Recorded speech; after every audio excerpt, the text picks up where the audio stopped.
Hello and welcome to Sorta Casual Games podcast. This is episode 18 and my name is Jay, aka MrGhostProtocol. And my name is Karen, aka Freezergirl 77. I thought we were filming. Filming what? This. I'm not filming it. Oh. We're recording it. Okay. Why would you think we're filming? I don't know, I'm getting confused. Because No. you said YouTube earlier. Yeah, you can put on YouTube. Got you. Anyway. Sorry, viewers. Someone's confused. Normal day. Karen'sConfused.com. Sorry. Hello, casual gamers. Hello, everybody. Just like to thank you for tuning in and listening, and also, in the same breath, apologise at the fact that we have been missing for like 2 weeks due to technical issues and stuff. Again. Yeah, again and stuff. But I suppose that's what happens when you're working with, in the dark ages with out-of-date technology. I'm joking. Anyway, so yeah. Let's get cracking. So, we've got a lot to talk about. So we've got a lot to talk about, obviously, and so basically, what have we been tapping buttons on since? So this is like over 2 weeks, right? So yeah. So so I actually finally platinum Resident Evil 2. Yeah, unintentionally, of course, because he never means to platinum anything. Yeah, because he doesn't spend hours and hours and hours and hours and hours and hours and hours playing games. Yeah, he's surprised when he gets one. Yeah, I know. No. What's it like? The truth is that that's what it feels like, though. Does it? Yeah. I'm so surprised. No, to be honest with you, I actually didn't mean to try and platinum it. Like, I didn't. See, I told you. No, because you got to remember, like Resident Evil is the type of game that I feel like you have to play a game at least 4 times. Well, 4 times to get a proper perspective and complete the game in the first place. Yeah. And as you already know, if I get over 80%, then I'll go for the platinum. But I never actually finished the game over 80%. I think it might have been like 60 or 70% or something. So it was just magic then. But because, I've been having so much fun playing it, I've been going back and just playing it and playing it and playing it. And through that, I've slowly been getting the trophies. Then, lo and behold, the platinum trophy popped up and I was like, oh shit, I got a platinum trophy. So, and I'm actually quite happy because I didn't mean to do it, but I got it. But it's one of my favourite games of the year so far. So as time goes on, folks, you may hear Jay say this many times. What's that? I didn't mean to do it. Yeah, it just happened. Yeah, I didn't mean to do it. It wasn't me. Yeah, so I got the platinum trophy for RE2, so I'm happy about that. Yay! Yeah, so I'm happy about that. And and for those out there that's listening or watching on YouTube, please let us know if you got the platinum trophy as well, and if it was intentional or not intentional, like me. Was it? Drop a comment down below. I think most people would be intentional, Jay. Well, my one wasn't, intentional, and I got the platinum trophy. So I wonder how many people. All 6 of yours haven't been intentional. Come on, let's be honest. No. I intended to get the Horizon. I intended to get a couple of them. Okay. Yeah. So. Anyway, so so the last Shadow of the Tomb Raider DLC came out. And we both played it. Completed it, enjoyed it, loved it. Didn't particularly like the cheesy ending, but at least it felt that it was the last one. They've given us a good service, really. All those nice DLCs that made buying the Croft edition worth it for all those extras that we got for free. So this DLC was the last one. It was called The Path Home. So did it feel like definitive, like it was ended at a nice conclusion?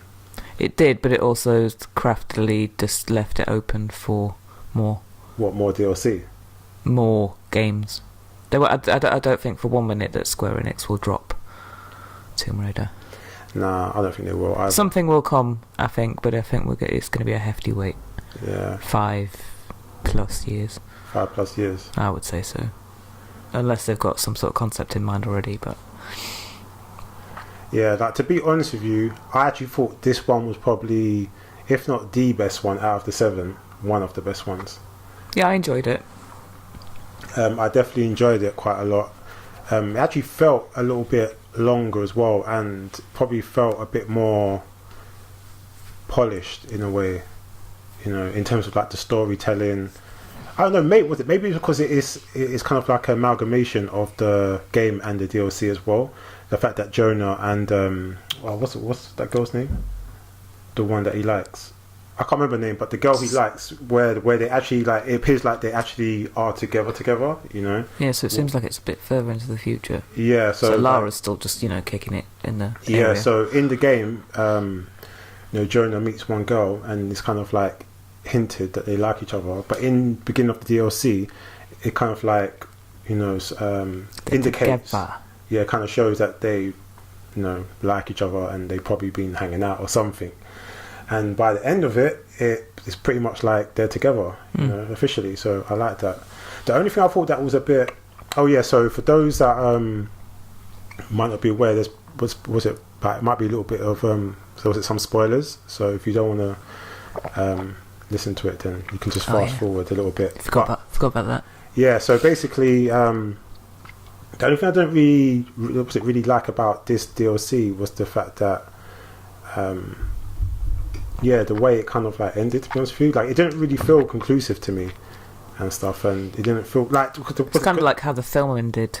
Yeah, because it's the name, it's like The Path Home, so I'm thinking, okay. And the thing that kind of like annoyed me a little bit is the fact that how they tried to allude at the fact that it was all prophecy. Like, everything that happened.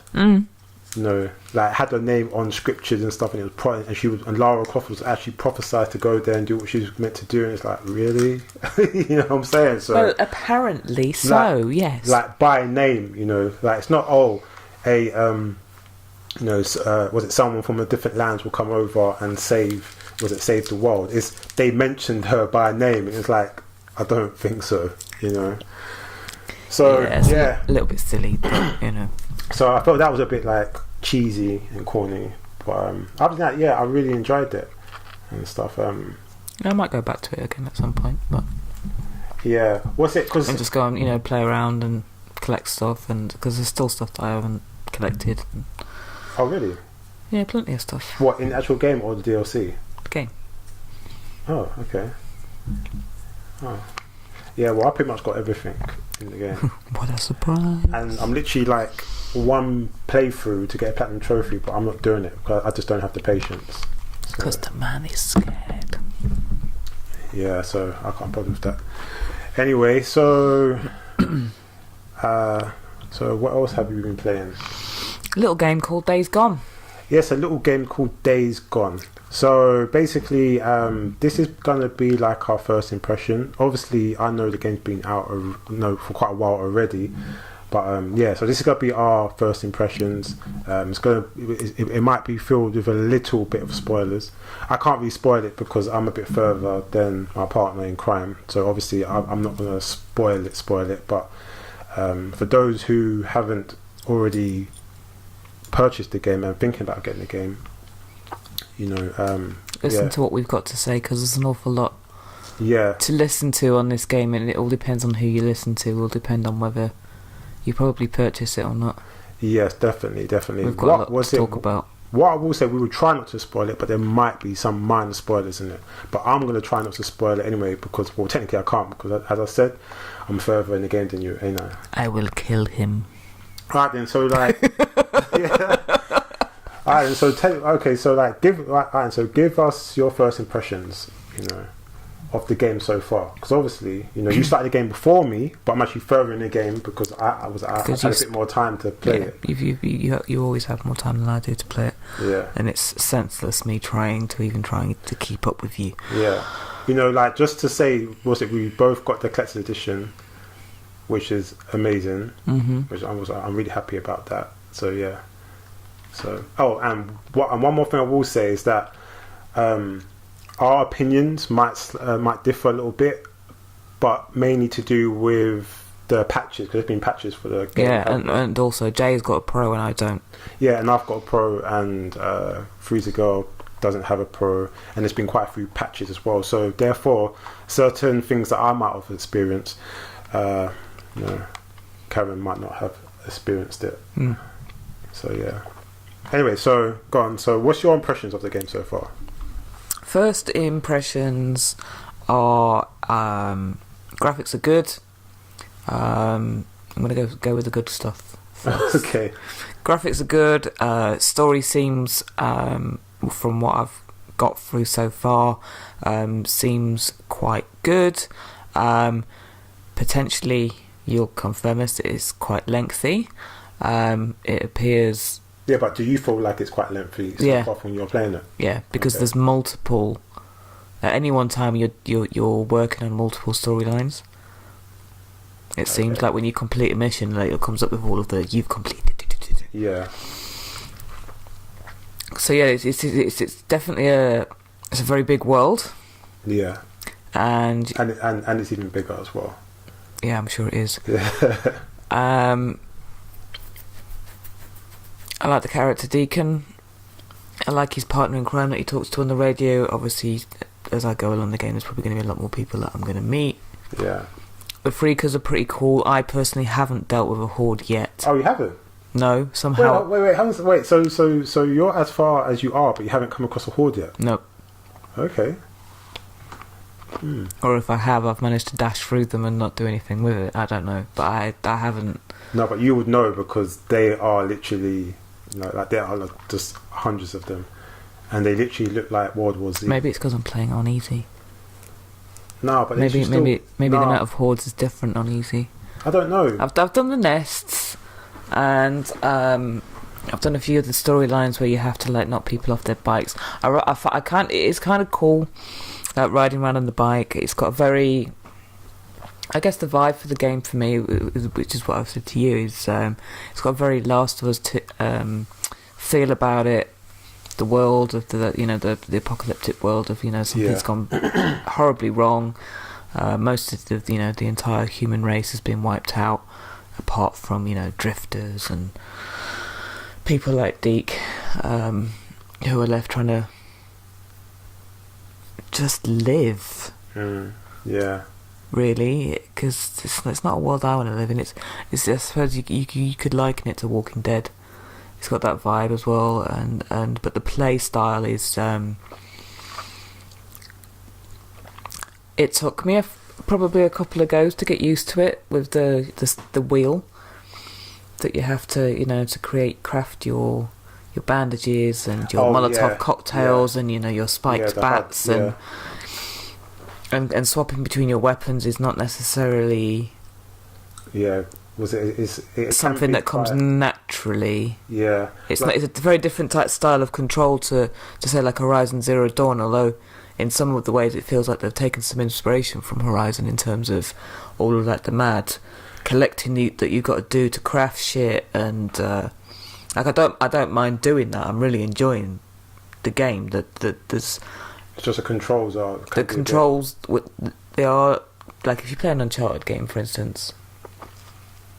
Those type of controls are pretty much transferable across Tomb Raider and pretty much similar, and Resident Evil to some aspect, but this is a little bit different. Yeah, it's not bad. It's probably I don't know. Is it old fashioned? It feels slightly dated. I thought that they would have had shortcuts, where you could press the D-pad. So for example, you know how you got the wheel for your weapons and your crafting and stuff like that. They could have just obviously you've got to the right and left you've got weapons and down you've got another weapon as well. So you've got a you've got your handgun and you've got a primary weapon, then you've got a secondary weapon down below. So I thought they could have done that in the shortcuts, in the D-pad. So if you press the right D-pad, you can just access the primary weapon, and if you want to because I do know, for example, you can do shortcuts when you're running around and you want to, and you're low on health. If you hold the left D-pad, if I'm not mistaken, if you hold it, it just gives you back your life. Oh yeah. So I don't understand why they couldn't do that for other things. Yeah, because I do know that if you hold down, you get the the torchlight. If you hold up, you get the binoculars. Yeah. So I do, you know what I mean? So I don't know, maybe all those little extras really do help with dealing with the situations that you've got to deal with. I won't go into too much detail of the situations we've got to deal with because I don't want to spoil too much. Yeah, but what I do like is the way that they utilise the D-pad. I mean, the touchpad. Oh, the touchpad, I like the way you just slide it to the left to get the map, slide it down. Although it is slightly annoying when it comes up in the game when you don't want it to come up. Well, that's the thing, because like for me, for example, I've got like slightly big thumbs and stuff, and when I play with the analog and stuff, and you're like pressing down on the analog and pressing forward to run away from the horde or something like that, if you just touch the D-pad, it throws you into the menu, and it can be a bit annoying. I have the same problem because I have my stumpy thumb, and that goes on the running one. Yeah. Excellent. Okay. The other thing is normally on an easy mode. I sound really lame saying that I play on easy mode, but I don't care. You get automatic aim with your guns. Okay. Not in this game. No. No. Aiming's a little bit. It's not the easiest. Yeah. I think that. So in some ways, this is actually a good practice game for me for actually promoting myself into being brave enough to play it on normal or anything on normal. But I'm wondering that maybe when you level up in terms of focus, your aim might increase. Yeah, I'm at level 6 now, so. Yeah.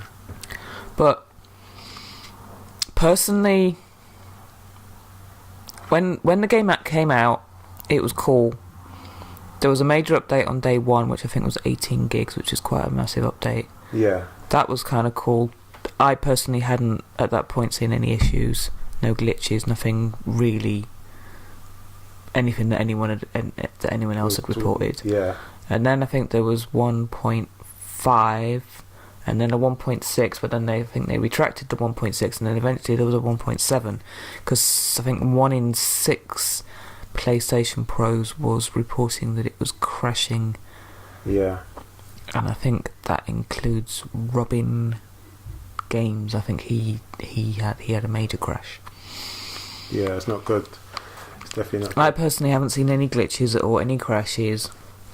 The only thing that bugs, two things that have bugged me about the games is, one is the load times. Yeah, that feels very old fashioned. Yeah, and I find it very annoying. Very annoying. Some of the cutscenes are quite lengthy. Yeah, and it takes time to get into that and then come back out of it and then get back into playing the game. Yeah, it's not seamless at all, and I don't understand why. Then the other that I think we've spoken about it briefly is when you get to a mission and the day transitions so that you're at the right time of day. Yeah, like.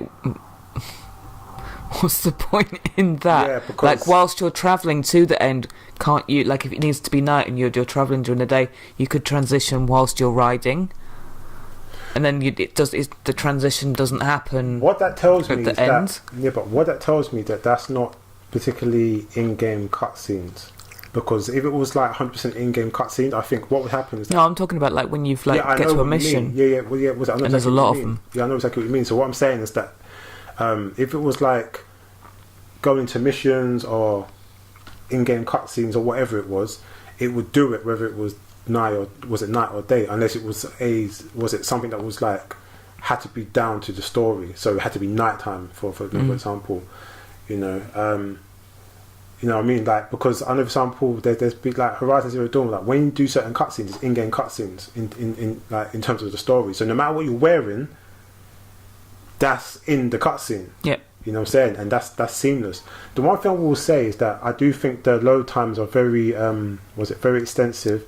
It's can almost understand it there because the game is massive. It's very disjointed and it was like it's actually quite annoying. But what I have noticed as well is that, like, for example, if I open a boot on the car in a particular area and I go off and I don't come back for hours, that boot will still be open. So, and what I have noticed is that with certain other games, like Horizon Zero Dawn, for example, if you do certain things in a certain area, like, I don't know, say if you, like get an item, open a box, or I don't know, like do something here, there's a lot of things in the world that when you go back, it will just respawn. It will just be there again. So it doesn't stay exactly the same way as in the fact that, oh yeah, I was there and I opened this container or this car boot, you know. So I don't know, maybe that's part of the reason why the load times are like that. But I don't know, I just feel like in 2019 there should be way more like easier ways to you know, to make a game that doesn't have like such crazy load times in between like all these cutscenes, because some cutscenes are so small and so minute, and it's like, why am I loading in and out just to watch this small cutscene? It's like, it's a bit annoying. It's annoying. Yeah. But I think for me, this game is definitely going to be a labour of love that I'm going to take my time with it. Yeah. Little and often. I haven't got anything else coming up, so yeah, that's true. I'm just going to enjoy it, because despite what some bigger critics have said, it is a good game. It plays well. It's an enjoyable experience. It's something slightly different to the normal. Yes, you could say it's just another zombie game, but you know, they call them freakers. But let's face it, they are just zombies. They're cool though. The way they've done them is good. Like, some of them are quick, some of them are some of them are like really quick. You know what it is with them? Like, I think they're a version of zombies. They're like almost.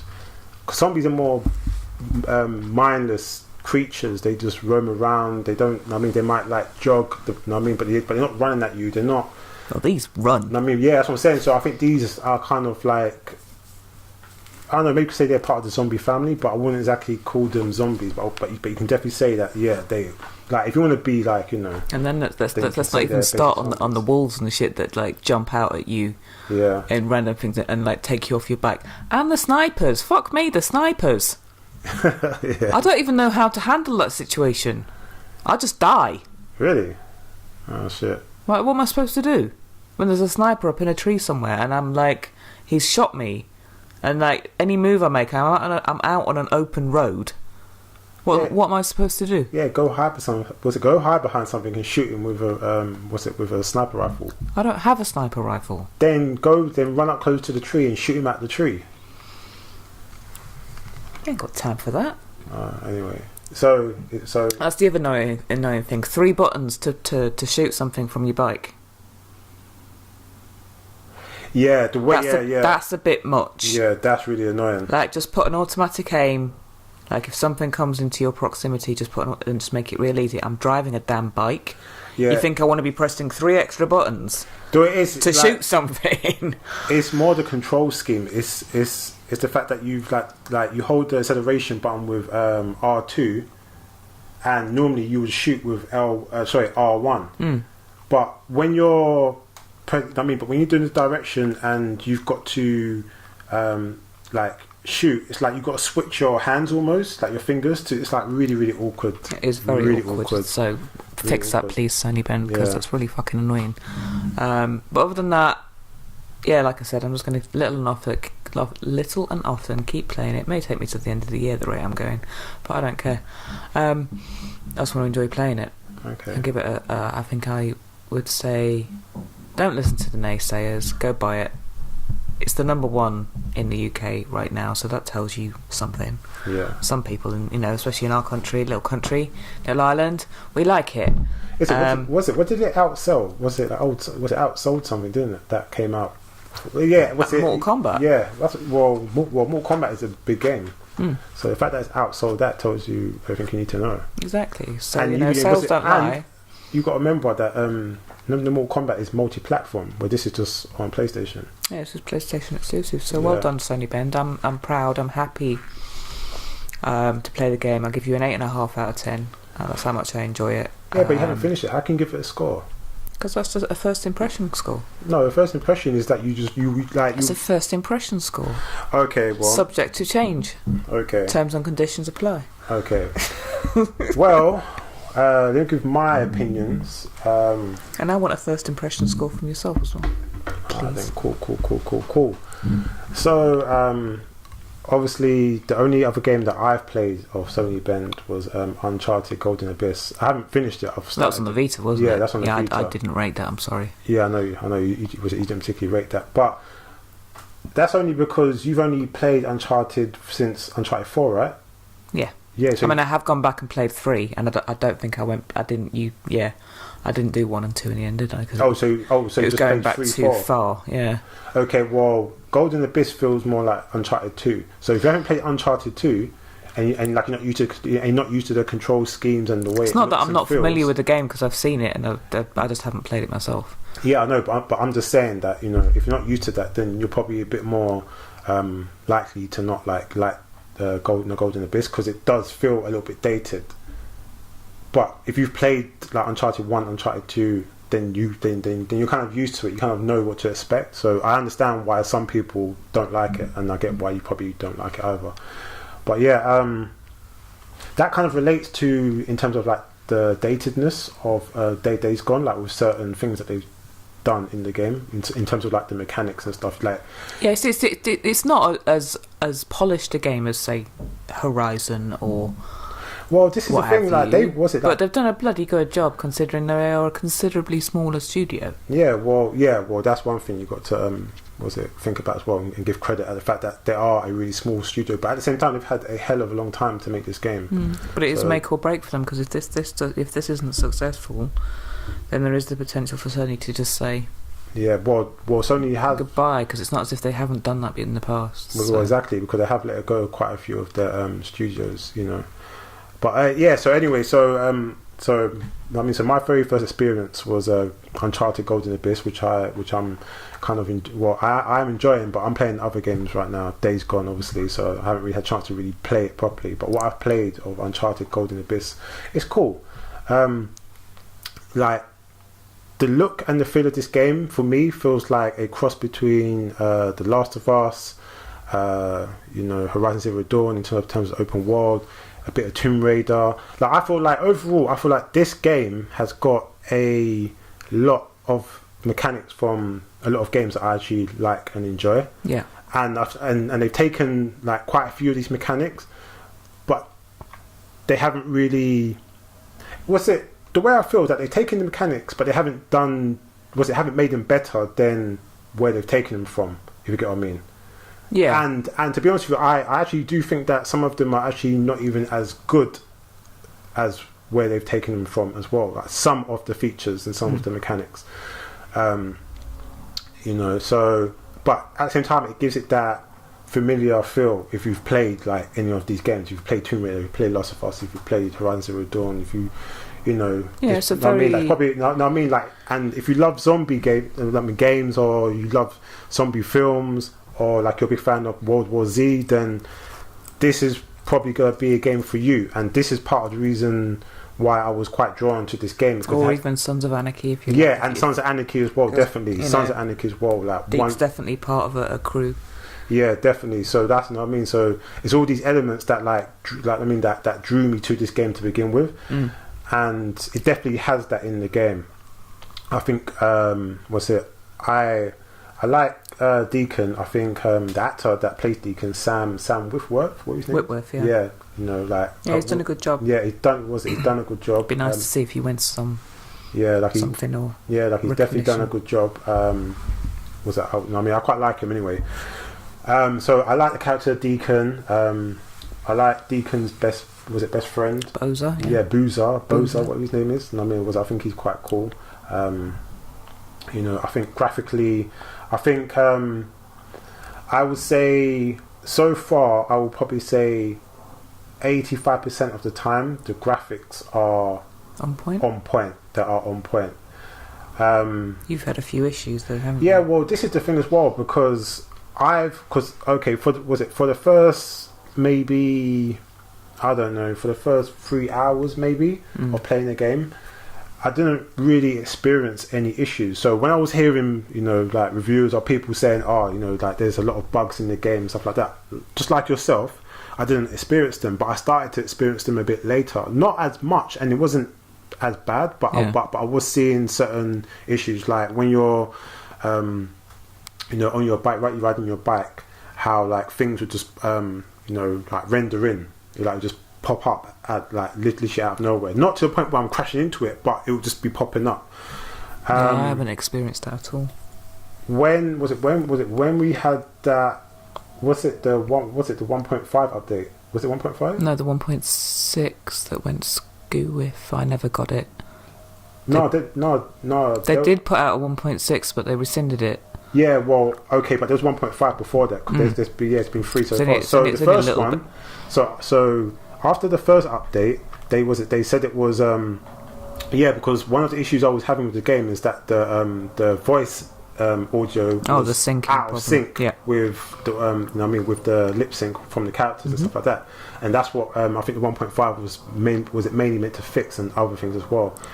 But when I got the update, it had fixed that, so that was cool. Yeah, they've done the fixing really quickly. Because I think after about 2-3 hours, that was one of the first things I noticed, that it was out of sync. It was, especially with the cutscenes as well. When the update came out, it was like that had been fixed.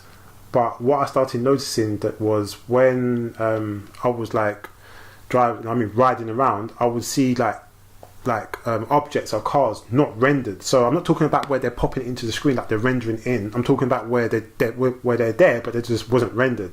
But like they're all like blocky and stuff. So I was getting a lot of that. Okay. But this is the reason why I think I might have automatically updated to the 1.6, because when I went back to play it, that like all them sort of things weren't there anymore. So yeah. Anyway, so. Graphically, I think the game is really, really good. The music in the game, the soundtrack so far, like I really like that. Saying that though, I did listen to the soundtrack before I played the game. Like, I think I must have like played it and fell asleep and woke up listening to it, and I was actually really enjoyed it. So yeah, like I really like the soundtrack and the score that's in the game so far. I think in terms of like the mechanics, like you said, a lot of it, it's like they're jack of all trades, but they don't specialize in any. That's what it literally feels like in terms of the mechanics and features in the game. But even though it's like that, I'm still really enjoying it. As I said to you before we started the podcast, is that I feel like the world is really big, yeah. And to be honest with you, I don't think it's any because like obviously I'm further than you, and I'm actually at a new part now, and it's quite big. But I don't think it's particularly any bigger than Horizon. I think it's literally the same size as Horizon Zero Dawn, to be honest with you. And do you think? Because I get a feeling it feels bigger to me. No, I think the reason why it probably feels bigger to you, and at a point it did feel bigger to me, is because the game, in terms of narrative and story, feels like a long game. Yeah, and I'm not even probably a quarter along the way of what exactly. You are. So far for me, like I am quite enjoying the story, but it is feeling very, very long. And for me, it's making the game feel like it's really long. But and I also think at a certain point it was making me feel like the game was actually bigger than what it was. But the game isn't. I don't think the game is bigger than Horizon Zero Dawn. I think it's like, including Frozen Wildlands, it's pretty much the same size. It's literally, to me, it feels like the same size as Horizon. But because of the narrative, it makes the game feel really longer and in a way kind of bigger than what it is. But I don't think it is. So yeah. But other than that, okay. So other than that, like I'm actually really enjoying it. I've seen some scores, and see, the thing is that like this is obviously us talking about the game. This is like our first reaction, and as I said to you before, that like I find it really annoying when reviewers or people are playing the game and they're not finishing it, and they're giving it reviews and they're giving it scores, and I feel like it's really unfair. I feel like you couldn't go into a film and watch half the film. No, it's just and give it a full review. You can't listen to half an album. It's not a fully informed view, is it? And give it a full review. You can't play a certain amount of the game and give it a full review. Like you can't do that. Like a full review is a full review of you fully playing the game. So when I was online and I was seeing all these scores and stuff like that, I was just like, really? And when I was actually listening to their reviews, it literally felt like to me they hadn't played a lot of, played a lot of the game, let alone finished the game. No, it feels like they were doing a lot of hating. Feels like they were doing a lot of hating in some respects. Yeah. Yeah, definitely. But but people look. Everyone's entitled to their own opinion. So if you play the game fully and whatever, and you want to review the game, and you say the game is rubbish, and you think the game is shit, then that's your opinion. I'm not going to tell you you're wrong. Say, all right, cool, that's your opinion. I didn't think that. I thought the game was good because of these reasons. But I just don't like when people are doing these reviews that they know when like everyone goes to them to check out the reviews, and they're not like fully playing the game and fully experiencing the game the way it's meant to be experienced. So in saying that, like I won't be doing a review until I've completed the game, and however long that takes. That it just takes that, but and it could take a long time, partners. Yeah, I know, but So overall, like I'm really enjoying the game. Right now in my head, it's not the scores that a lot of these reviewers are giving it, or shall I say initially gave it, but as I said, I need to finish the game. For those out there who hasn't got the game, that's thinking about getting it, I will definitely say it's a game worth buying. It's a game definitely worth experiencing for yourself. Yes. Yes, there are certain most of the issues and glitches fixed and stuff like that, and for me personally, I do feel like that even though Sony Bend is a smaller studio, I feel like they've had more than enough time to actually iron out a lot of the issues. But they're doing patches for it and stuff like that, and they've done it really quickly and successfully. Yeah, so. And they probably will continue to do it because there are still a few things. It's still a few issues with the game. Like another thing that when I'm riding around, I've noticed that the frame rate is like dropping quite a bit, and stuff like that. So, so I can imagine that they're probably gonna do roll out a few more patches and stuff like that. So, what I will say to you is out there that if you're thinking about getting this game, I will say definitely get it. It's definitely a game worth buying. If you don't want to buy it now, then that's cool. Maybe you might want to wait a little bit until the game is a bit more ironed out for you. That's nothing as well, because I feel like a lot of the early reviews were pre-patch, not the 8 gig patch. I'm talking about the 5 point whatever and 6 and 7.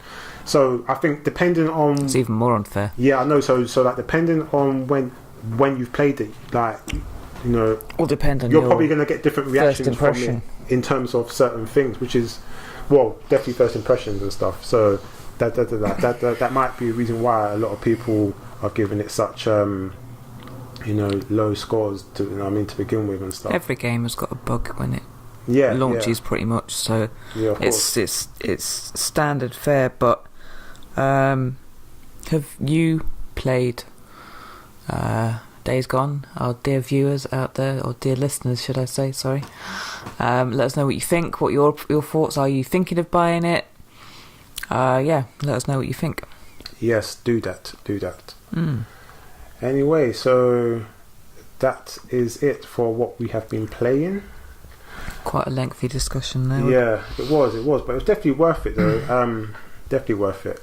Anyway, so we are on to PlayStation Plus free games for May. They actually came out yesterday, didn't they? Yeah, it came out yesterday, very late, or a little bit late. Later than normal, and even the announcement was late, because normally it's the last Wednesday of every month that they make the announcement. But it was already into May when they announced this one. So again, 2 games for the PlayStation 4, Overcooked and What Remains of Edith Finch. I'm told these are strong games. Overcooked is actually a good game. However, it's still only 2 games. Hopefully they'll improve on this when PlayStation 5 comes. Yeah, I think it's part of their service that they need to look at, I think, because right now they ain't offering shit. Yeah, well, I'm hoping and praying, like I've said quite a few times on our podcast, is that I'm hoping and praying that they incorporate the PlayStation Now into the PlayStation Plus, especially if PlayStation 5 is alleged to have backwards compatible, backwards compatibility with PlayStation 4 games. And as we've said before, also they should look to incorporating a VR game into the PlayStation Plus. Yeah, not it doesn't have to be one of the bigger games. There's so many VR games out there now. You could add one of the smaller ones quite easily. Yeah, or like VR experiences. Yeah, definitely. So so for those out there who are not aware, that's too busy playing Days Gone or Mortal Kombat 11, there are 2 free PlayStation Plus games for you to download. So go and download them if you have not already. Whoop whoop. Yo. Anyway, so we are on to one of my favourite topics, which is Comic Booky of the Week. Anyway, you can't see my face right now. Yes, because you've always got a That's why you've taken us off the video, because you don't want my sarcastic faces on film anymore. Listen, you can do whatever you like. I don't mind. Like you're entitled to your own opinions, your own face expressions, everything. Yeah. Anyway, so yes, so this is a amalgamation of 2 weeks, of gaming comics. The first one we have is Bloodborne, issue 11, published by an indie, so that's out. So go and grab that if you're into Bloodborne. Our second comic is StarCraft Soldiers, issue 4. So it is the last issue of the miniseries, 4 of 4, published by Dark Horse. So go and grab that if you haven't already. The third one is Crackdown, issue 2, as published by an indie. So if you're into Crackdown, all you Xbox gamers out there, go and get that. And our fourth one is Street Fighter WrestlePalooza. Oh yeah, I can't even pronounce that. Issue 1, as published by Udon Comics. So go and grab that. Art is always on point, and if you love Street Fighter, it's a must get. So go and grab that. And last but not least, Sonic the Hedgehog Annual 2019, published by IDW. So go and grab that if you have not already. So, and if you live in the UK or land and town, yes, you can go and pick up these comics from your local comic book stores. That was my best. Such as A Place in Space, Orbital Comics, Forbidden Planet, and Gosh Comics. That was my best land and town accent. Oh, okay, that sounds real rubbish. Anyway. So, and if you live worldwide in the States, wherever, and you want to get them and you can't get to your local comic book stores, then you can get them off eBay. And as we always say, so most of the time you get free back on board, and that's cool. So do that if you can't or don't have access to your local comic book stores. So that is it for Gaming Comic Booky of the Week. Okay. So what's next, Karen Chan? What's next? A lot of talking. Weekly PlayStation news. The weekly PlayStation news. We got a lot to get through. Anyway, so new State of Play from the lovely people at PlayStation and Sony, episode 2, airs tomorrow at 11 o'clock BST. What's BST? Is that British time? I think you'll find that's not. Okay, so what is it then? Don't know. You need to confirm that information whilst I talk through State of Play 2. Jay's going to do a review video of this. I'm signing him up for that right here, right now. Is it? Why can't you do it? You're all my witnesses. BST/midnight CEST. I don't know what that is.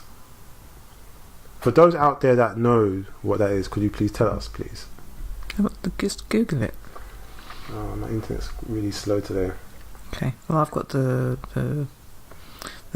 Okay. Anyway, on PlayStation blog, so PlayStation.com, the blog side of it. Hi all, excited to share that State of Play will return for a new episode next Thursday, 9th of May at 11 o'clock PST. Midnight CEST. A big quick show, around 10 minutes, but we've got some PS4 updates we couldn't wait to share with you. PlayStation Worldwide Studios will be showing off an extended look at the upcoming Medieval remake, as well as a first look at a new title. And we'll have other updates and announcements from upcoming PS4 games. one note, don't expect any updates relating to our next-gen plans this time. Sorry. So, not a great deal of information there. It's going to be a quick briefing. Just 10 minutes, it says. Isn't it? Just 10 minutes. Let me multitask. But if you listen to what it's not saying, obviously it didn't mention anything about VR. Okay, the last one. BST, that's 10 o'clock British summertime. Okay. Yeah, so it didn't mention anything about VR because obviously the first day to play focused, it focused quite a lot on VR, didn't it? So that's not surprising. And obviously it said it was going to talk about Medieval remake, which I know that a lot of people are. I don't even know what that is. What is Medieval? Was it Medieval? Medieval. Medieval. Sorry, is it's a third person wacky-ish medieval action game. I think it was out on the PS2, if I'm not mistaken. And I remember when they announced it. I think that might have been at the last PlayStation Experience. Everyone went crazy for it. Okay. Yeah. It was either E3 or PlayStation Experience that they announced it, and everyone went crazy for it. So obviously, it's got a, quite a big fan base. Everyone, played it or knows of it, and they're interested in it. So I can see that doing quite well. But they also said that they'd be first look at it's a new title. So I'm not expecting that to be. Excuse me. I'm not expecting that to be anything big, although there was rumours that there is still one reasonably big title left to be announced for this year. Whether they'll use this platform to announce that game, I don't know. Remember we talked about that a few weeks ago, and we thought that, well, the rumours was it could be like an Until Dawn style game that's yet to be announced for this year. Oh yeah. Because I don't think it's going to be anything like Last of Us Part 2. Announcing on this platform, because I think Naughty Dog will. No, I think Naughty Dog will do their own. There are strong rumours that something will be announced before E3. Okay, but there's still a possibility because it said we will have our updates and announcements from upcoming PS4 games. So that's an upcoming PS4 game, just like it is. But there's many upcoming. Tsushima, just like. I'm not expecting the big things. No, not after the first. State of play video. Okay. How did you feel about the first date? Was it state of play, like the way it was done, the way? I liked it. I liked the quick fire blast of information. I just don't necessarily think that's going to be their platform for the really big announcements. Yeah. It's a good platform, but let's see where it goes. This is only episode 2, so. Yeah, we'll try and do, one of us or Jay will do a review after we've watched it, because Jay's got more time. Yeah, and it's going live on Twitch, YouTube, Twitter, and Facebook. So yeah, it's only 10 minutes. So yeah, boom, do a quick thing. Quick, 5-minute thing review. Job done. Yeah. Okay. All right then. So what's next on the agenda? Batman Arkham Knight and Metal Gear Rising headline and more. May's PlayStation Now update. Let's have a quick squiz at this. Do you know what? I don't have PlayStation Now, and I don't have any interest in getting it. But the fact that it's got Metal Gear Rising Revengeance, that's one of my favourite games. Okay. And because I don't own Xbox anymore, I actually can't play that game.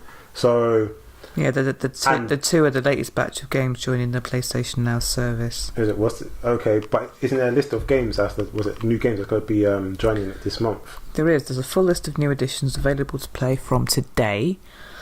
Batman Arkham Knight, Lego Ninjago movie video game, Brawlout, Metal Gear Rising Revengeance, Atari Flashback Classics Volume 2, Wild Guns Reloaded, 8-Bit Armies, Titan Attacks, Dangerous Golf, Clockwork Tales of Glass and Ink. These titles join well over 600 other great games already available to PlayStation Now subscribers, ready to play on PS4 or PC. They do free trials apparently, so yeah. To be honest with you, the only game on there that I'm hyped about is Metal Gear Rising Revengeance. I love that game. Platinum Games. Oh my god. And Konami. Fuck Konami. But anyway, yeah. That's like the only game on there. But again, me personally, I have no interest in PlayStation Now. I know it's a streaming service that they have and they're providing. Yeah, but neither of us have got really great internet, so... Yeah, I know. Yeah, but even if I did, like... You know what I mean? Like, I wouldn't... Like, I've heard people that's got really good internet and it's still really... It's not great. Because technology is there. I think when we have 5G, I think when 5G becomes a normal thing, then maybe... Yeah, that's the time, because I think that's part of the reason why stages on this thing of like, yeah, this is what we're doing, because 5G's like, you know what I mean, it's literally on the verge, like there's places where they're installing it now. So maybe when that gets installed and it becomes a more common, frequent thing for, you know what I mean, for everyone to have and use, then yeah. But right now, you know what I mean, with the 4G and the people that uses, I mean, they're still using the 3G or whatever internet service provider that they got, is not particularly that great. Even with fiber optics, it isn't that great. So I don't know, I'm just not particularly into PlayStation Now. But this is one of the reasons why that I'm hoping and praying that the backwards compatibility goes deeper than just PS4. I'm hoping it will, to be honest with you, I'm hoping it will extend to PS3, which means I'll be able to play like Bayonetta, Metal Gear, Rising Revengeance, certain games. I can actually go into CX and get them for peanuts and just play them, you know. Well, live and hope. Yeah, I know. But the minute that gets announced, you go and buy those games. Yeah, I know. But yeah, I know. The only reason why, because otherwise you won't be able to get them. The only reason why I feel like it might not is because a lot of the PlayStation Now, assuming you're actually going to buy a PS5, that is. Yeah, but the only reason why I feel like it's probably not is because I know PlayStation Now is like it's like PS1, 2, 3, and I think it might have like a few PS4 titles, but I think they're more like titles that were on cross generation from PS3 to PS4 kind of thing. So it's like the, you know, the high end of the PS3 ones. Like, I don't know, maybe like games like The Last of Us, I think it's on PlayStation Now if I'm not mistaken. You know, because that was one of the games that crossed over. But all like the, you know what I mean, the mid, was it games that came out in this mid this generation and later on in this generation? Nah, it's not on there, I don't think. So yeah, so that's why I think that we might not get the PS3 backwards compatible. We'll have to wait and see. I know. Won't we? Anyway, so let us know out there what games you are excited about that's coming out on this new lineup for May. And and let us know what you think about PlayStation Now if you have it, because everyone I know that's got it hates it. It's not good. It barely runs. So yeah, let us know. Anyway, what's next on the agenda? Quite a big topic. So PlayStation Mark Cerny recently gave a interview to Wired magazine, and he dropped the bombshell of the PlayStation 5 specs. Just out of the blue. Okay. To avoid leaks. So he thought he'd do a small interview. I actually thought that was a bit weird, because I don't think that's ever really happened before, where they've officially come out and said, look, this is what the specs are going to be. I think it's because they've sent the dev kit out to a lot more third-party people. The more people you send information out from your company to third-party, the more you're diluting something, and the chances of someone leaking something is greatly increased. So I think they did a wise play to stop the leaks and give the people what they wanted. Was it like they said stuff like it's going to come with a SSD drive, which I have the actual article right here. Okay, run that. It's quite long. So your the article is quite long, isn't it? Yeah. Okay, so bear with me a second. What, are you actually going to read it all?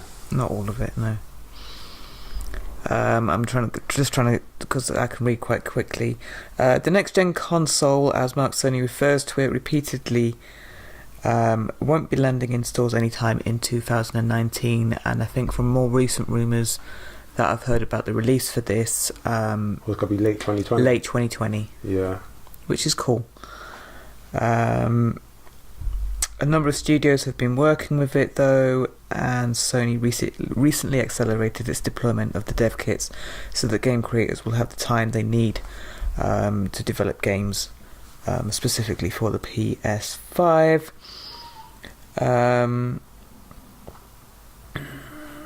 As he did with the PS4, Sony acted as a lead system architect for the coming system. It seems to be like a bit of a passion project for him. He seems very involved in it.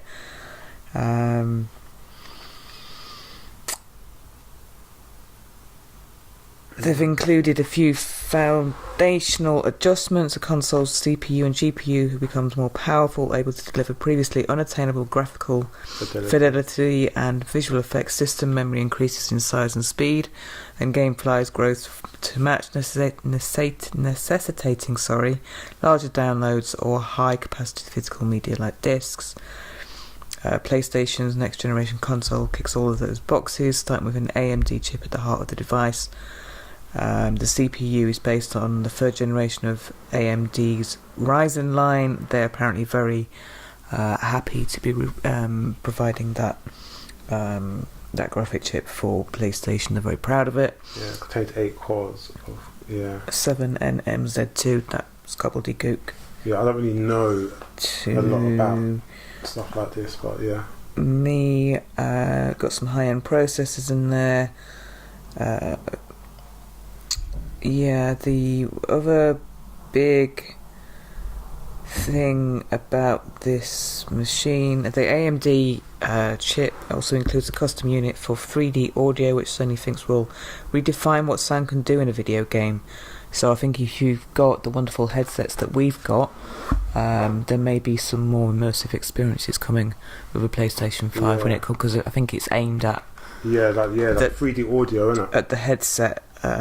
He's apparently frustrated that audio did not change too much between PS3 and PS4, but I think with the PS5, he's not that it's officially been called PS5 yet.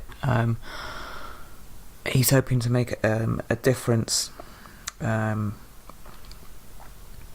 So yeah, it will make you feel more immersed in the game as sounds come at you from above, from behind and from the side. While the effect will require no external hardware, it will work through TV speakers and virtual surround sound. He allows that the gold standard will be headphone audio. So that's an interesting... I guess I better keep my headphones then. my Sony headphones. Yeah. He was also asked about PlayStation VR, the peripheral system that sold more than 4 million since its 2016 release.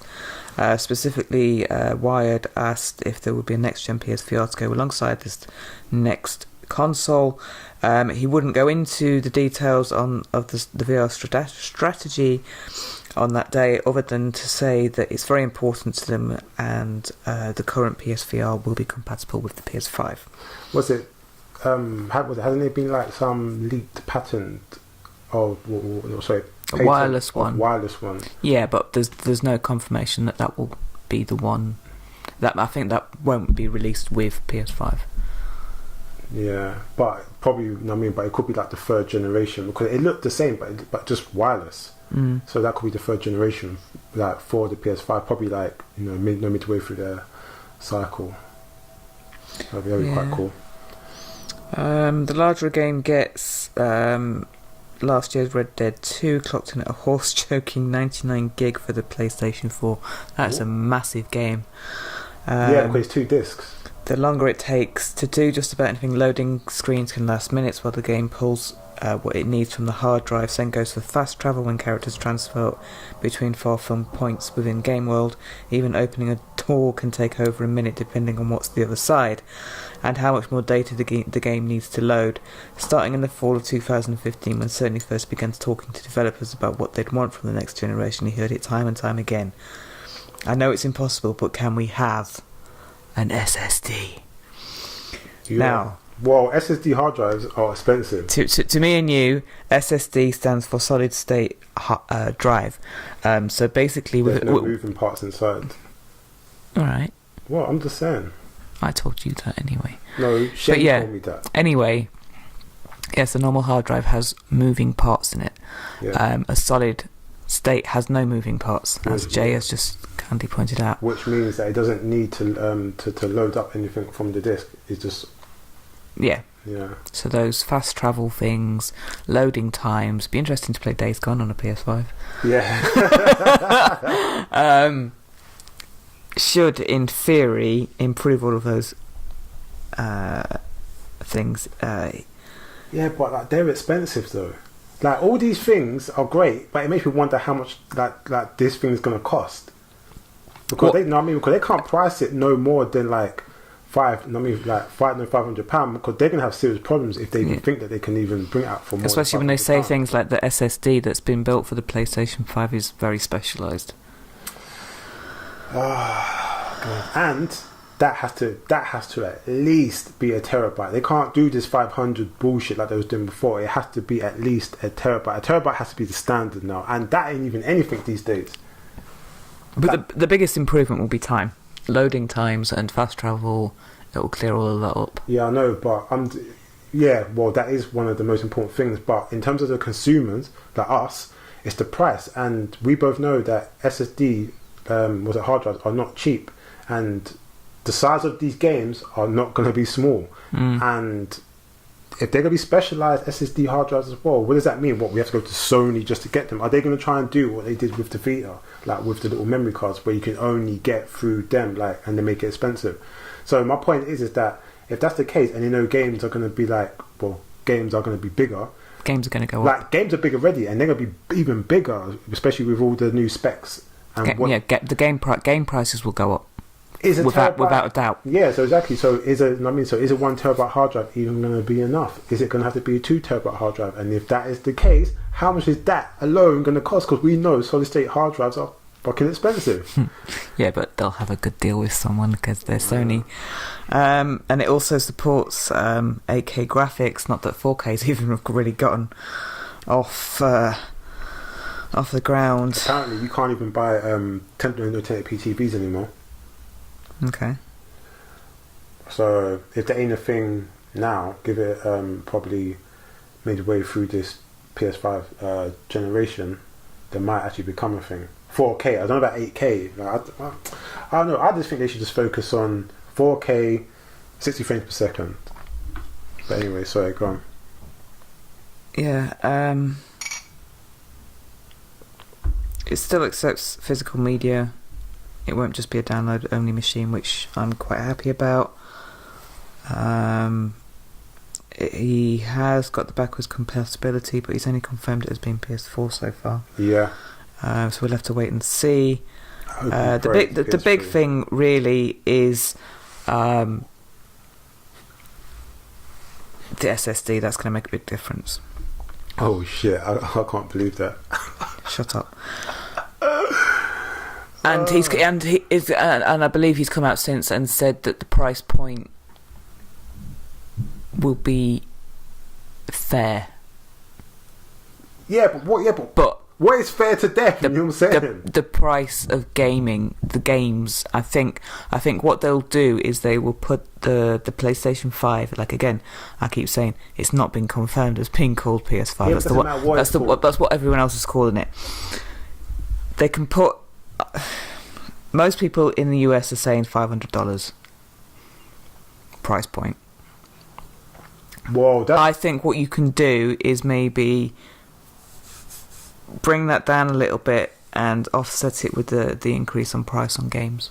Yeah, but your PlayStation exclusive games, because the work that's going to go into them, it's the prices of games will go up. To be honest with you, the games hasn't really.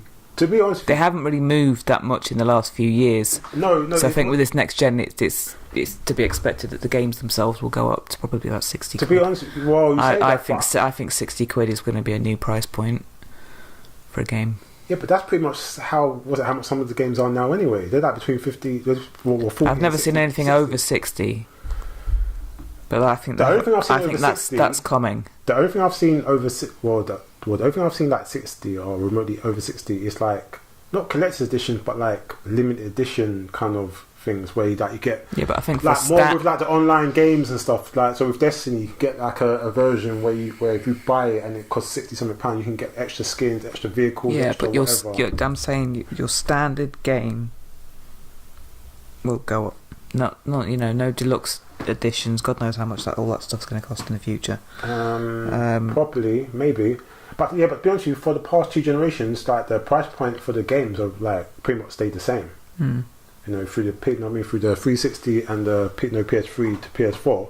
So now the prices are pretty much the same. I think prices are only really increasing games because of what I just said. It's more the first-person online games or the or the online RPGs or the MMOs, online MMOs. They're the ones that you might pay initial price to begin with, like £40-50 or whatever, or you might pay more to get different types of packages depending on where you get the game from, I suppose.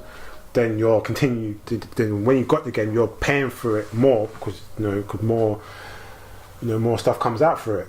So but yeah, I just think that personally, like, I'm happy that that all these I'm happy to read and see all these specs and it's all been confirmed.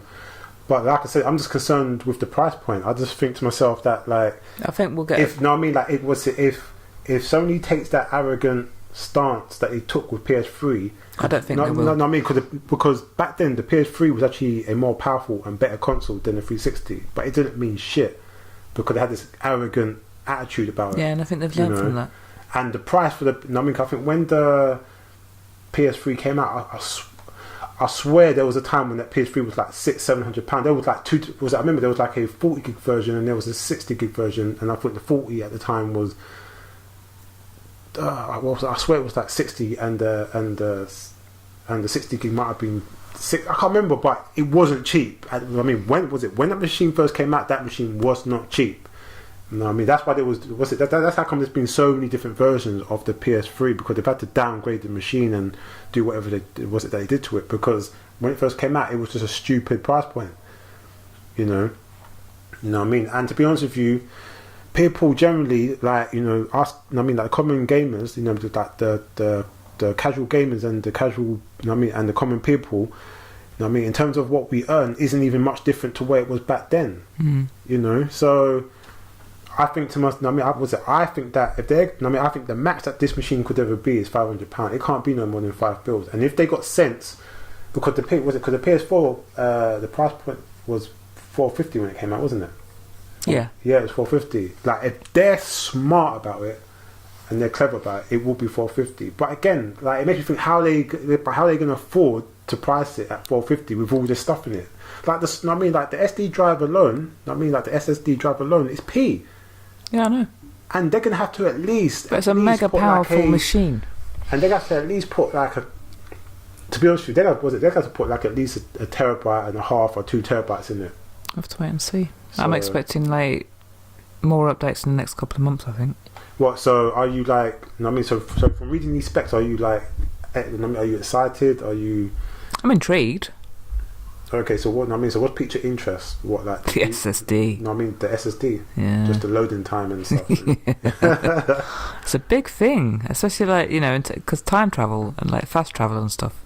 Yeah. Even in the newer games and stuff. So yeah, it'd be interesting to see what happens with graphics and times, and like frame rates and stuff. So I look forward to Sony announcing more on it. But I'm glad that they've announced it, and we've got a bit more information as to what this powerful machine is going to be.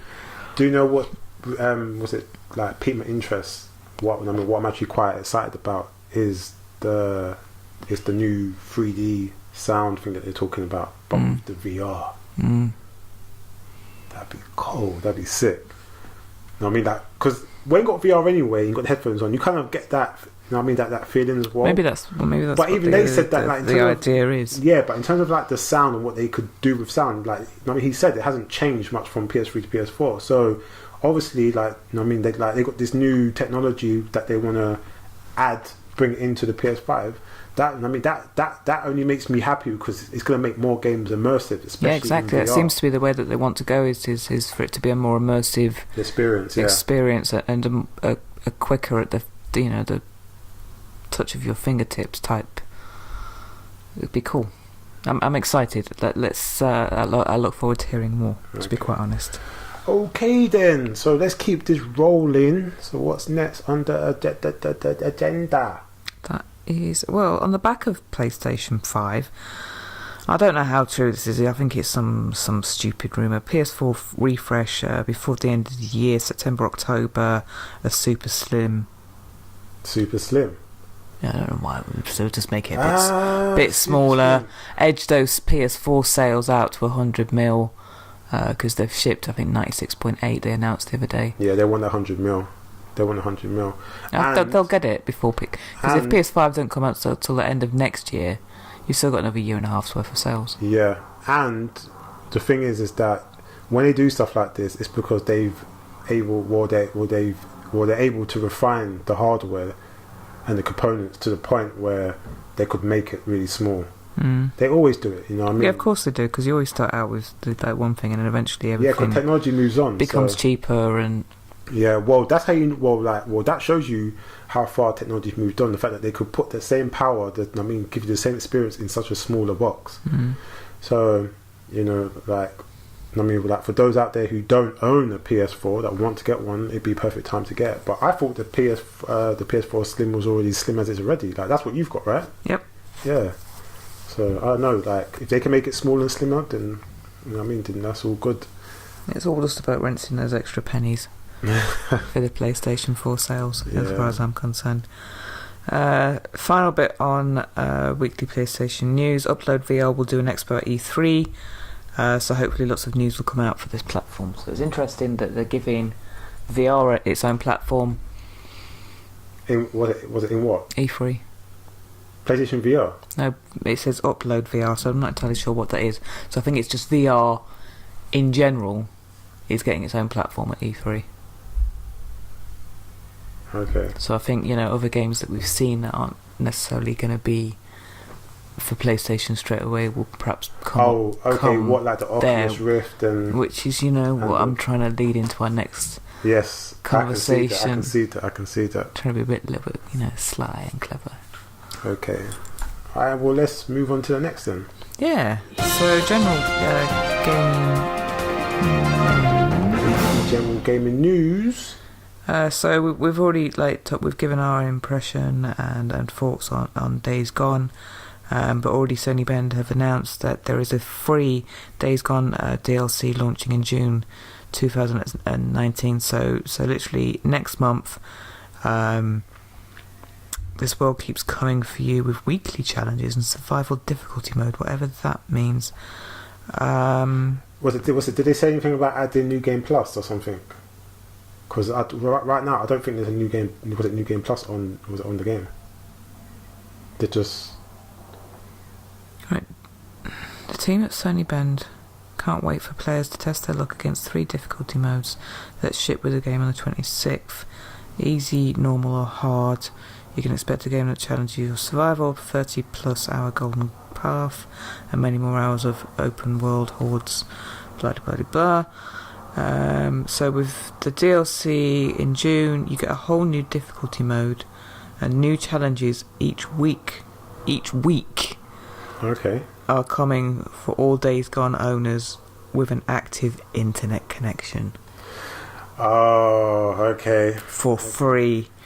Okay. So survival difficulty mode tests players by daring them to beat the story with increased difficulty settings, no player perks like fast travel or survival vision, and an immersive HUD that removes maps and indicators from the gameplay screen. Yeah. Damn! So you got to try and find places without the little guiding line that you get. Yeah. No, thank you.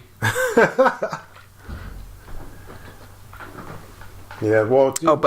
Sorry. Let me get... Each week, beginning in June, a new bike, horde, or combat challenge will be deployed to test players even further.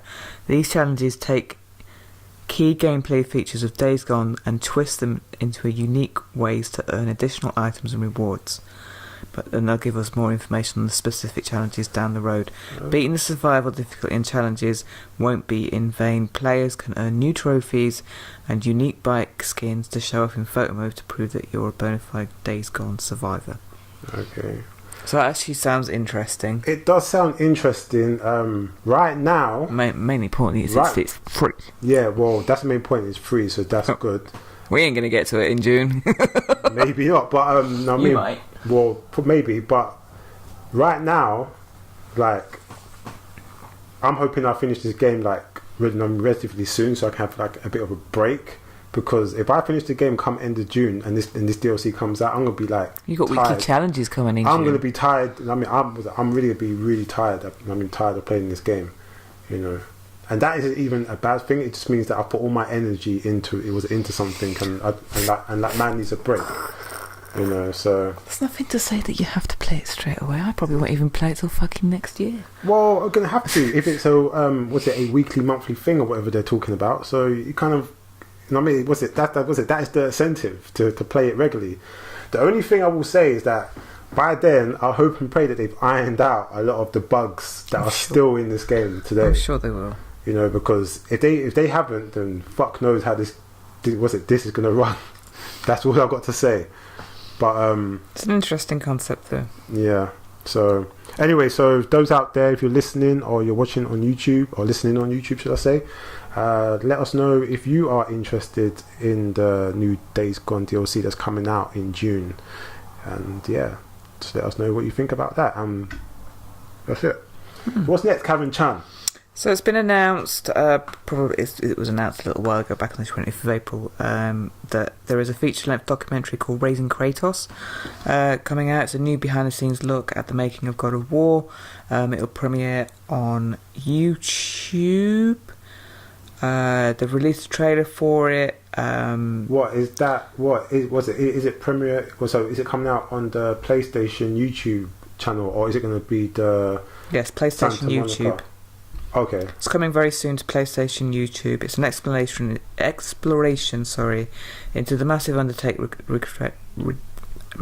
undertaking required to change the course of the God of War franchise. So basically, it's one of these videos that both of us like to watch, like the behind the scenes at the making of a game. So it's probably a nice, good, meaty hour and a half documentary, like the Last of Us one was. Yeah, I'm going to enjoy. Have you watched the trailer with Corey?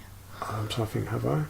The last thing I watched of him was when he was doing this unboxing of a God of War figurine, probably for God of War 2, and someone had won, like that competition, someone won it, and I think he was like unboxing it to show it to them.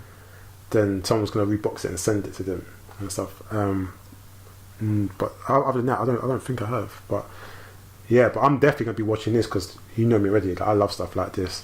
Behind the scenes and the making, and I suppose for people that's looking to get into game development, this, you know what I mean, stuff like this is like, you know, it was a really good thing to watch. So yeah, I definitely will be checking this out.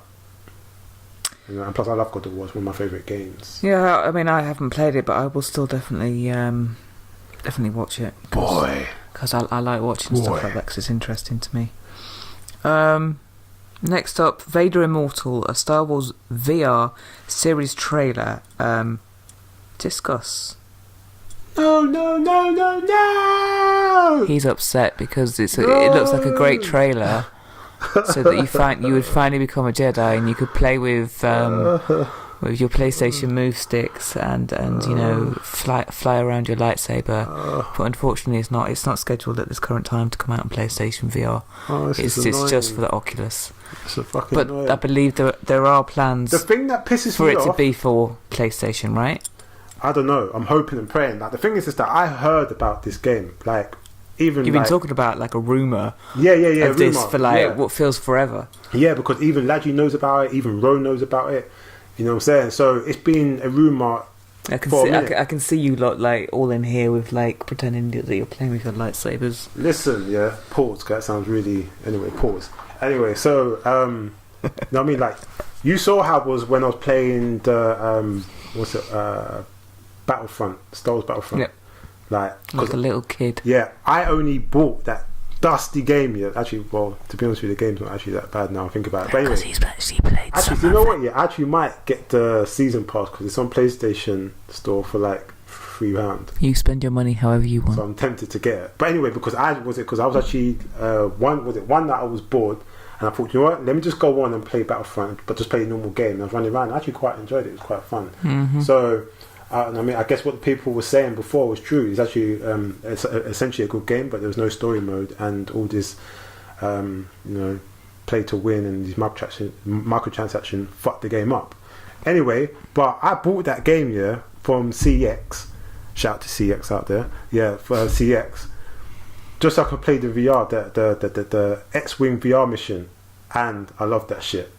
You know what I mean? I really, really love that shit. So when I heard, when I heard little rumours and shit about how they might be making a VR game, Star Wars can be a Jedi or Sith or whatever it's going to be, obviously, like, I was glitching. And the move sticks are not cheap. They're like £40-50 for one. You know what I mean? If not more. But I would have saved up some vouchers, and I would have went and got one just so I could have played this game. So when they announced it at was it Star Wars Celebration? Yeah.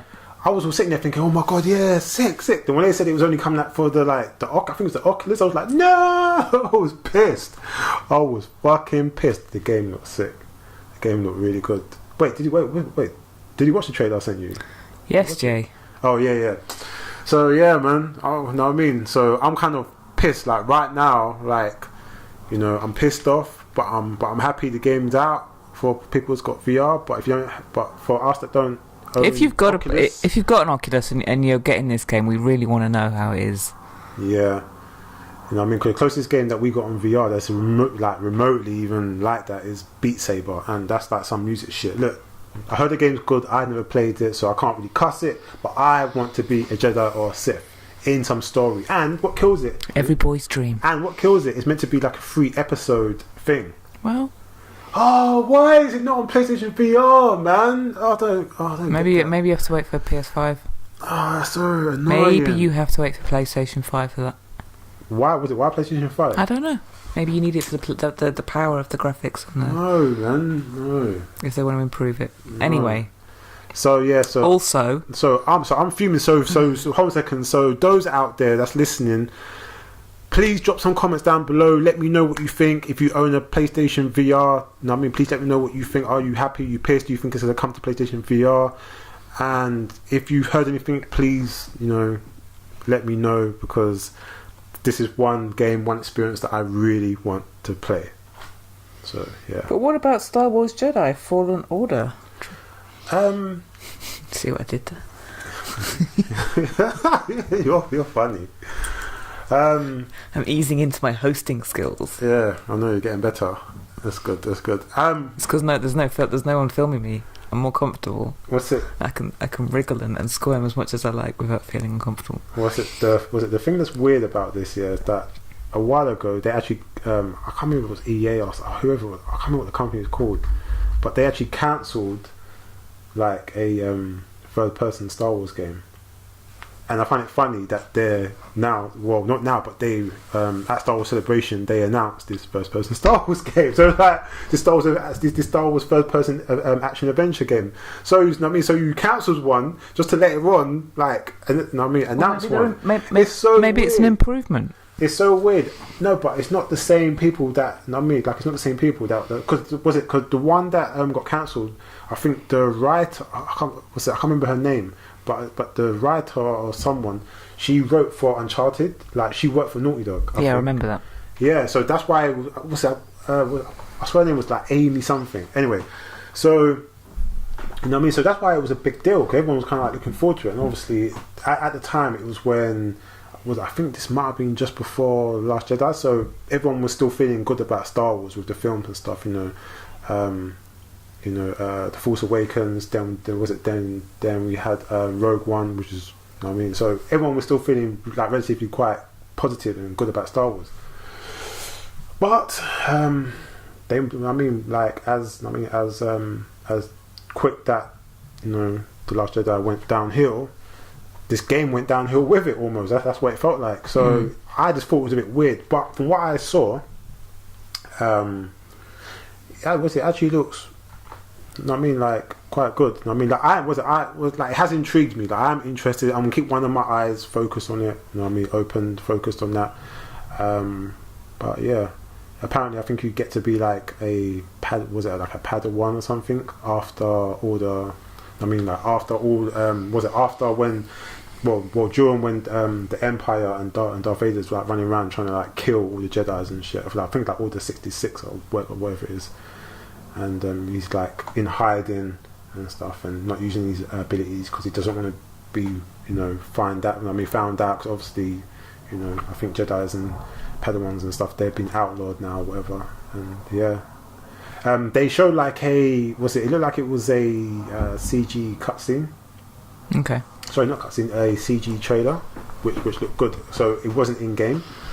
So I can't really give any opinions about what I think about it graphically, but in terms of like the graphics for the CG trailer, yeah, it looked good. Yeah, it looked alright. I mean, I love Star Wars, I love the franchise and whatever, but I've got zero feelings for a game, unless it's a VR, where even I want to play as a lightsaber. Oh, really? And then I can pretend to be Rey. I can pretend to be Mary Sue Rey. You're funny, Mary Sue Ray. That's like her full name. Mary Sue Ray, SJW. Yeah, so she's not, but yeah, I love her, and then I can pretend to be Ray. Yeah. So anyway, as you can probably tell, I'm not that enthusiastic in terms like with this one, but the VR one, the Vader Immortal, I'm on that shit like brown rice, like brown on brown rice. Bring it to PlayStation VR, please. Now, please now. Anyhow, so what's next? Next, we have to discuss the Sonic movie trailer. Oh yes, the Sonic movie trailer. But they finally released it. It bombed. People are pissed off. So much so that the people making the film are redesigning Sonic. Thank okay. God, because what the fuck did they do to him? Okay, so basically... that they ruined him. Yeah, so basically we watched the trailer. I thought... I don't know. Like, to be honest with you, when I heard about this Sonic film, I thought the whole film was going to be in... like they did Pikachu better. Was it Pikachu has been shown respect. Sonic was not shown any respect with that slim line look that he had, and his spikes. Not wearing any gloves. The shoes. Well, I don't mind the Pumas. Yeah, but that's not what people recognise. So I believe they've gone back to the drawing board because people are so upset. And they've refashioned a much better, much rounder Sonic. Well, they haven't done anything. Like, they're working on it. So yeah, well, that's the idea. Is that he will look more. Well, okay. Well, but the only thing that I can liken the style to is Pikachu. Okay. Well, like that. Which I will be going to see. Okay. Well, that. Fucking, what's it called? That Pikachu movie. Yeah, I'm going to see it. I haven't. Oh yeah, you are, and you can do a review on that or like whatever you're doing. Why? Because it's not a game. Or whatever. Or is it? Well, is Pokemon a game? Yeah. Well, they do have games of Pokemon. What are you talking about? All right then. I'll make this deal with you right now. You do the review on Sonic. State of Play, because Pikachu comes out quite soon. No, I'll do the review for Sonic and you do the review for Pikachu. Okay. I'll go and watch it some random Sunday morning. Sunday morning's cinema times. Yeah. It's awesome because you get the cinema to yourself. Yeah, because you're watching that by yourself. Yeah, like, I don't care. Involved. I quite like going to the cinema by myself. Okay, well, good for you. Anyway, but in terms of the way Pikachu looks in that film, I think he looks good. The way Sonic looks in this trailer doesn't particularly look that great. That's what I'm saying, that the level needs to be brought up to Pikachu levels. There are certain aspects I like I just said before, I quite like the fact that he was wearing Pumas. I don't have a problem with that, you know what I'm saying? Like, the kicks were still red with a white Puma stripe. Yeah, they were trying to update him, that's what I get what they're trying to do. I mean, so I'm cool with that. I just don't like the legs. I mean, like, I thought that he could have maybe, like, okay, if you're not going to wear gloves, at least make his hands look, his paws look a bit better or whatever. And I don't like his eyes. It was so small. Yeah, he tried to make him like with a hedgehog with a human face, and it just looked weird. And when I first, Jim Carrey looks excellent though. What, Dr. Robotnik? Yeah. And when I first heard about this movie, I thought the whole movie was going to be in CG. That's why I was like, it's clearly not. Like, you know what I mean? Like I thought it was going to be like some. It's been done in the Disney style. Yeah, live like action one. Was that? Well, that's what they're doing, like a live action mixing it. So I don't know about that, but I watched it quick, Sonic the Hedgehog, and I love Sonic, and that's, you know what I mean, that's one of my first memories of Sega and playing Sonic and stuff. So I'm a big fan. But with this trailer, overall, I thought the trailer was actually okay. You know what I mean? It's got me interested in it. But the main thing that I'm actually happy about is that, you know, the fans, the gamers, people that love Sonic and, you know, and have history with Sega and Sonic, we all, I do. You know what I mean? Like we all made our voices heard, and the power of the internet. Yeah, and we made it known that we wasn't particularly pleased with the way Sonic was looking, and the director said, well, I think it was director. Let's change it. Yeah, he said that he's going to go take it back to the drawing board, or he's going to make or make certain tweaks, and he's going to change it. Because the funny thing about it is, I think the day after, someone did was it a Photoshop of like improving it with his legs and his eyes, and it just looked exactly like what Sonic's supposed to look like. And it looked like what it should have looked like. And I think that's part of the reason why they said, okay, we're going to go and change it, because someone else can just go and do it. No, I mean, because they've got a was it like an amended version of it, you know, compared to what they did, compared to what it should look like. So that's why it's like, okay, we're going to do it, because they've shown like what you need to do to change it. So I thought that was nice, and like that's cool. I watched was I watching Angry Joe, and he was talking about it, and he mentioned that it'd be good if they had like this process of what happened with the fans and stuff, like if it ends up in the making of Sonic the Hedgehog, like on the Blu-ray. And I think that'd be quite cool if they do something like that. Yeah, you know what I mean? Because the last time that I can remember when fans voted with their wallet and openly spoke out, like we spoke as one, was when Xbox were doing that bullshit, like trying to tell everyone about how it's not backwards compatible, it's DRM, it's this, it's that, it's, you know, it's going to be sports, and everyone was like, no, go and fuck yourself. You know what I'm saying? So, you know what I mean? It's nice, and it's good to know that us gamers, us fans, still, I mean, like when we're all on one wavelength, we can still make some positive change. You know, so yeah, we'll wait and see. But I am looking forward to this film, regardless, because it's Sonic. We'll wait and see. So, good news from The Last of Us Part 2. Final filming scenes for the game have been confirmed by Mr. Neil Druckmann himself. Yeah. But this was in, was it last week or the week before? A while ago, yeah. It was a while ago. So, but it means all the cinematic stuff is now done.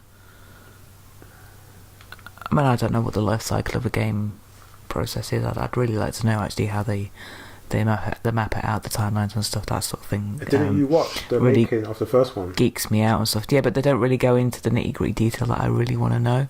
Oh, okay. Like, what's the start process? Or how you know, how is everything put? Like, what is the big timeline? Like, there's milestones. There's milestones in the process. Yeah, well, they're not gonna. That's the sort of thing that I'd love to know. And if I ever got the opportunity to work at a game studio, then that's the sort of thing that I'd be really. They could do that in the makings after the game's come out, but to be showing it during will be like, okay. Because I'm just nosy. I want to know everything. Yeah, but think of it this way: if you've got a timeline of them saying, okay, well, they must have. Yeah, and they show it, and they're showing clips, and we're going to hold them to that shit. We're like, hold a second, you said it's to come out, you know, in like May, whatever. But internally, so guaranteed there will be a timeline. In an office somewhere, there'll be some sort of timeline. Yeah, of course, and they've obviously signed Neil's office. I mean, signed their confidentiality agreements or whatever they call it, the you don't take days or whatever. Yeah. You know what I mean, they sign whatever they sign, so obviously they can't say nothing, and you know, like that goes without saying. But what this tells you, that obviously they are close to, you know, closer to finishing the game, which is a good thing.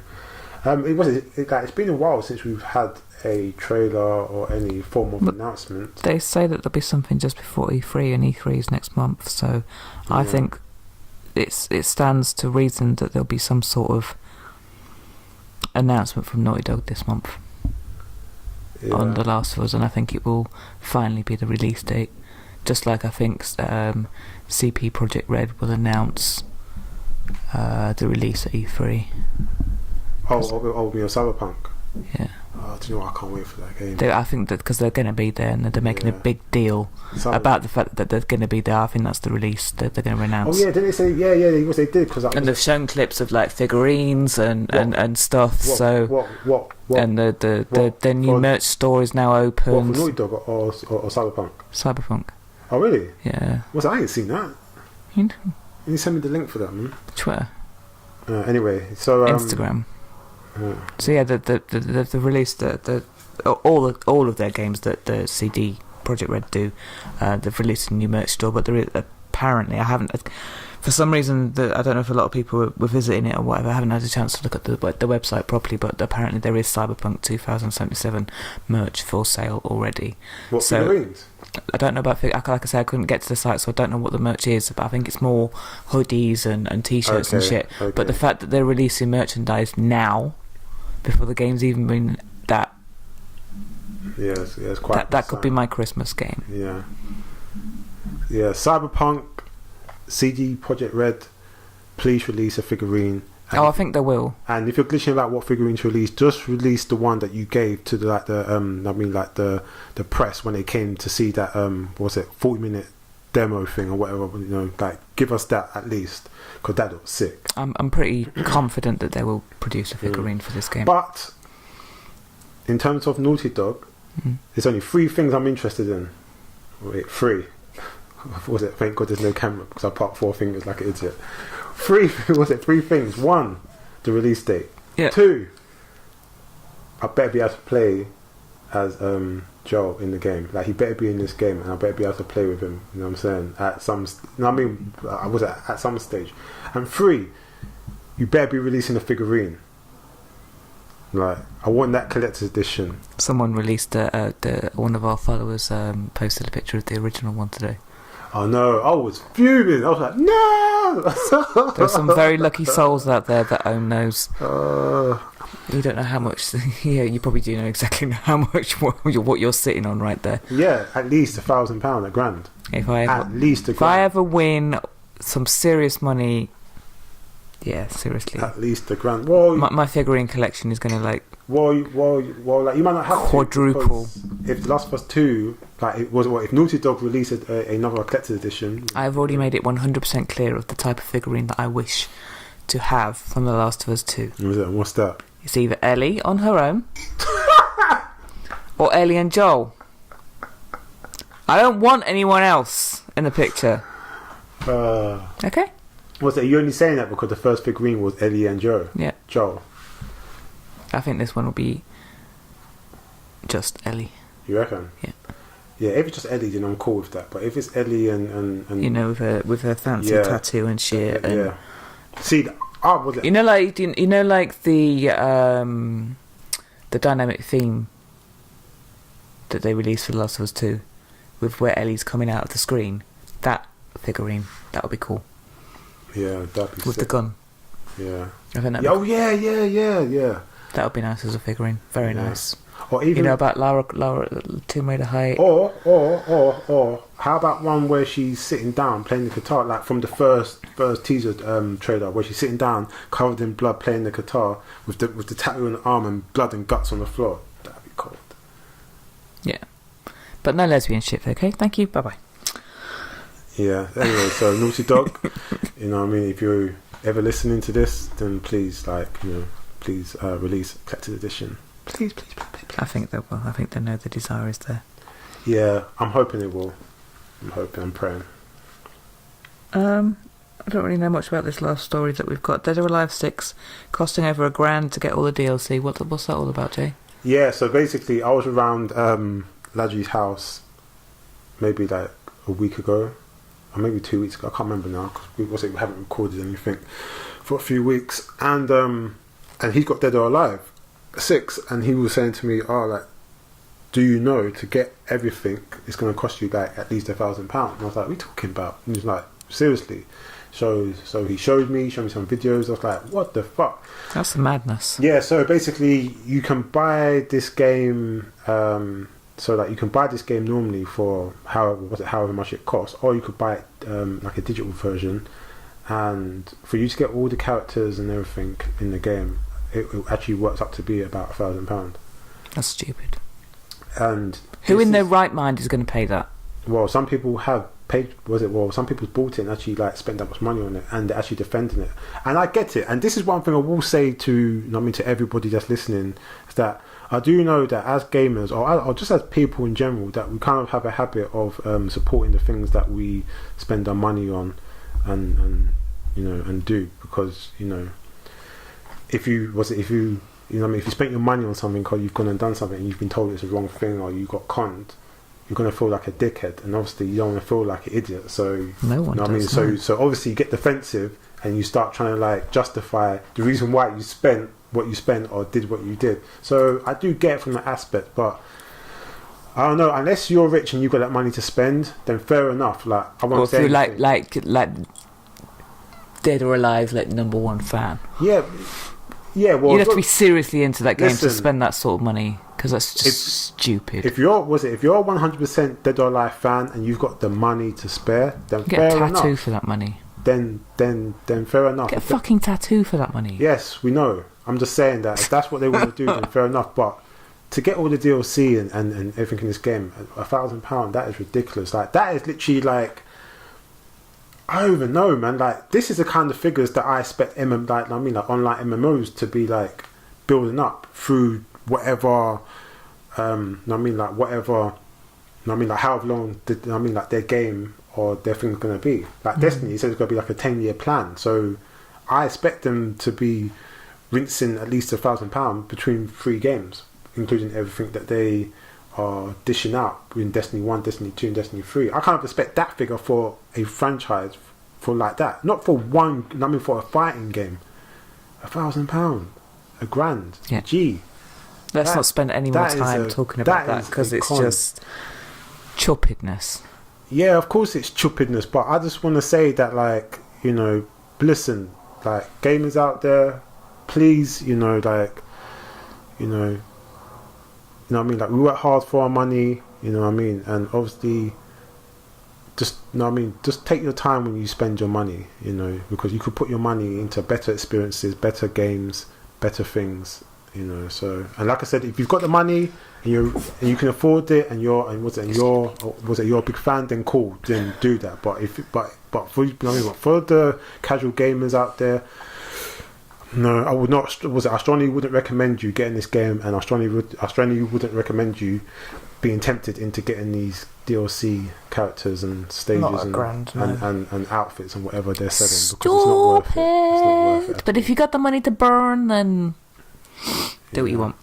Okay then. That's the end of our gaming news extravaganza. My throat's starting to feel a little bit sore now. Yes, the weekly gaming news.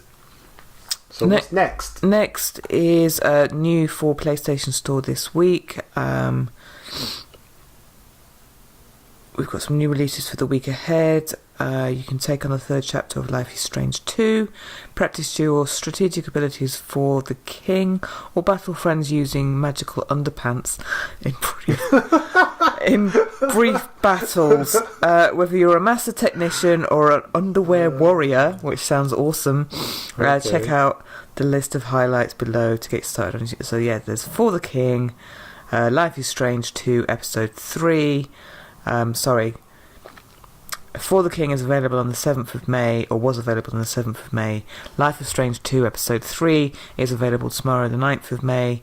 Brief battles, which sounds like you're fighting in your underwear. You can play as one of 6 adorable underwarriors. I'm actually quite intrigued by this game now. It's just the idea that you're one of 6 adorable underwarriors. Collect superpowered underwear on your own, take on co-op challenges, or battle your friends for glory as you navigate hazardous arenas. I bet a lot of Japanese gamers are going to love this game. It sounds kind of fun. There is a trailer for it. It's out already, 7th of May.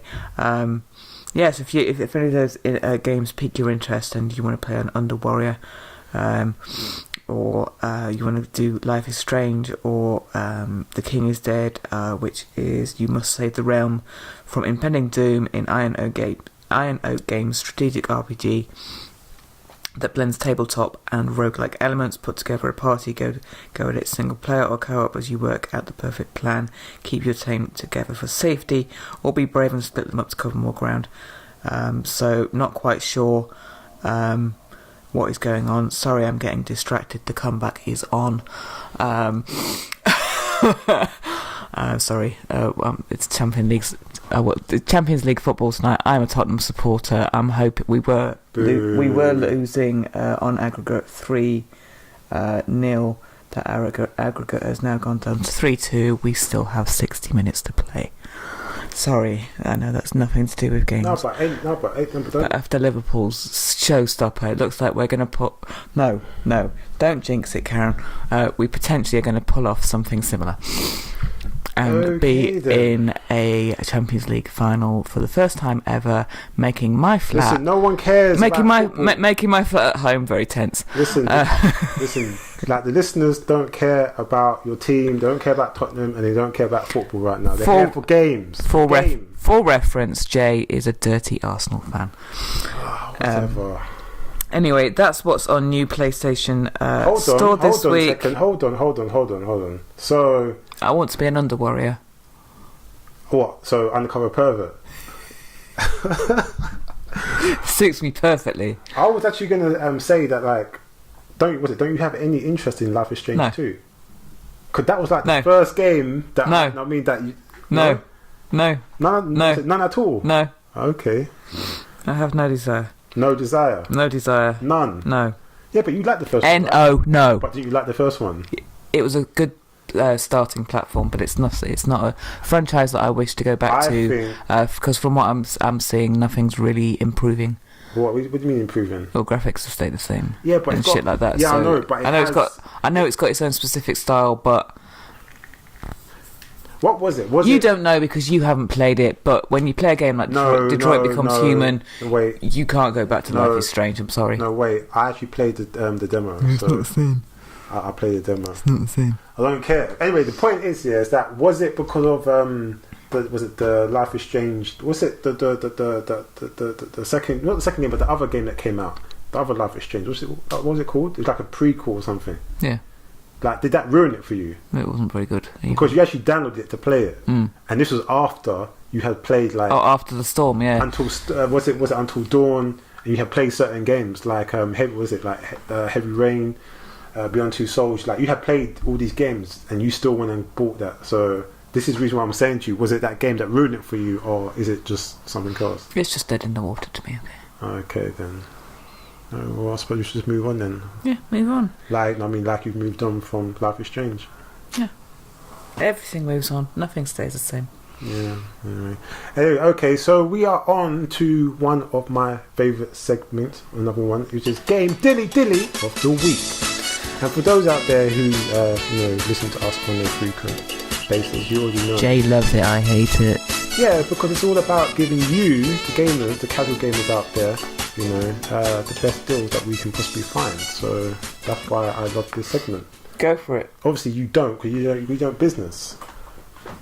Sorry, do I not do enough talking? Anyhow, so yes. Crack on. I'm going to keep an eye on football. This month on the PlayStation Store deals and offers, we still have the spring sale up to 60% off. So go and check that out, because there are some really good games. We've got Big in Japan deals up to 60% off as well. So it's basically a lot of the Japanese games and stuff, like Tekken, Final Fantasy, so forth and so on. Go and check that out, because that is definitely good. It got some really good deals, and they got some good DLC deals in there as well. And they also showing a add-on deal up to 60% off as well. They got like loads of stuff. And actually, I'm actually tempted to actually maybe get the Nier Automata DLC. You've only got one DLC. And the main reason why I'm thinking about getting it is because you get to play like a battle royale, like Bloody Palace kind of thing. And you got like 2 secret bosses, and try and guess who they are. How would I know? Exactly. They are the bosses. Sorry, they are the CEOs of Platinum Games and Square Enix. You actually get to fight against them. So that's why I'm tempted to actually get this DLC. It's on sale. I think it's like £6, £5, I don't know. Anyway, so yeah, I'm getting sidetracked. What you do with your money is up to you. Yes, they have so the games under £13 has come back, so go and check that out. That also includes PS4, PS3 and Vita and PSP games, and they also have games under £4 as well, which also includes the same. So go and check that out, because they have loads of deals, and it's definitely worth it. Whoop. Yes, so we like to go and check out certain places, and one of our favourite places is shop2net. They have where we check out the cheapest hardware and software, as in games. So they have the PS4 Pro 1TB, Red Dead Redemption and FIFA 19 console it was £339.85p. It is now £349.85p. So it is actually gone up. But this is the reason why we do these game dillies, so we can give you the deals, and when they're cheap you can go and get them before they go back up again. Oop. You got hiccups? No, that was a whoop, but it sounded like a hiccup. Okay. I'm sorry. So they've got the PS4 Slim 1TB FIFA 19 console and the Red Dead Redemption 2 console as well. It was £239.86p, and it is now £249.85p. So It's gone back up, but it's still the cheapest. So for those that are listening, you're probably thinking, why am I even giving you these prices? Because they've gone up. They've gone up, but they are still the cheapest. So there you go. They've got the PlayStation VR version 2 comes with the camera, VR Worlds, Ace Combat 7, Skies Unknown, and so you get to select your free item, all for the wonderful price of £249.85p. And they also have a PlayStation VR Mega Pack Dilly, which includes Astro Bot, Doom, Wipeout, Elder Scrolls, VR Worlds, Ace Combat, and you get to select your free item as well, all for the wonderful price of £299.86. Okay. I always tell people, every time I talk about the VR, I always say you might as well just go grab the, was it the £300 bundle? No bundle really. Might as well sell any games you don't want. Well worth it. Anyway, on to the games. So Shop2net has Days Gone for £47.86p, which is the cheapest. Mm-hmm. Also have Mortal Kombat 11, which is out. It was £42.85p. It has now gone down to £39.85p. So you're saving yourself a couple of pounds, £3 to be more precise. Okay. They've got Sekiro for the wonderful price of £49.85p, which doesn't surprise me because that game is going to be a really good game. Like if you're a Souls fan, then that's a game for you. But I suppose if you're a Souls fan, you would already know that. Devil May Cry 5, it was £37.85p. Now it is £32.86p, which is good. So for those out there who has not played Devil May Cry 5, I strongly recommend go and grab it, because it is an amazing game, and for that wonderful price, might as well go and get it. Resident Evil 2 Remake was £34.99p, which is now £32.86p. It's gone down. Save yourself a couple pounds. Red Dead Redemption 2 was £43.39p, and it is now £31.85p. And everyone knows that Red Dead Redemption 2 is an amazing game and an amazing experience. Not so for those out gigs, there, though. What? Not at 99 gigs though. I had to clear space for Days Gone. My space is clearly already at a critical level. Yeah, but you've got demos and stuff on there that I told you some to of them delete. off. Like, was it like you got that Watch Dogs demo that Cleared it off. Yeah, well, Had to. Yeah, you have to. Well, I've been trying to tell you, because you're gonna get a game. I've done it. Okay, well, when I come out, I'm gonna check it. Yeah. Anyway, whenever that pigs fly over the moon. Yes. Anyways, we're getting sidetracked again. So those out there who haven't played Red Dead Redemption, go and get that game. I haven't played it, but was it my friend Laji has, and he constantly tells me how amazing that game is, and the reviews out there supports what he says. So anyway, and Shop2Net, they have a pre-order section, and the only thing that's on there that's worth looking at in terms of pre-order is Control, which is for the OK price of £42.85p, and that releases on the 30th of April 2019. And that is... So it's out already. Huh? So it's out already. Oh yes, it's out already. Wait, it's out already? 30th of April. Oh. We are now on May 8th. May comes after April. Yes. Just in case you didn't know. Oh yes. This has been a long podcast. My mind has been clouded with confusion, mist, and the fact that your team is trying to come back. Anyway, so that is it for the Sorta Casual Games podcast. Karen, would you like to stay focused so we can say goodbye to our focused listeners?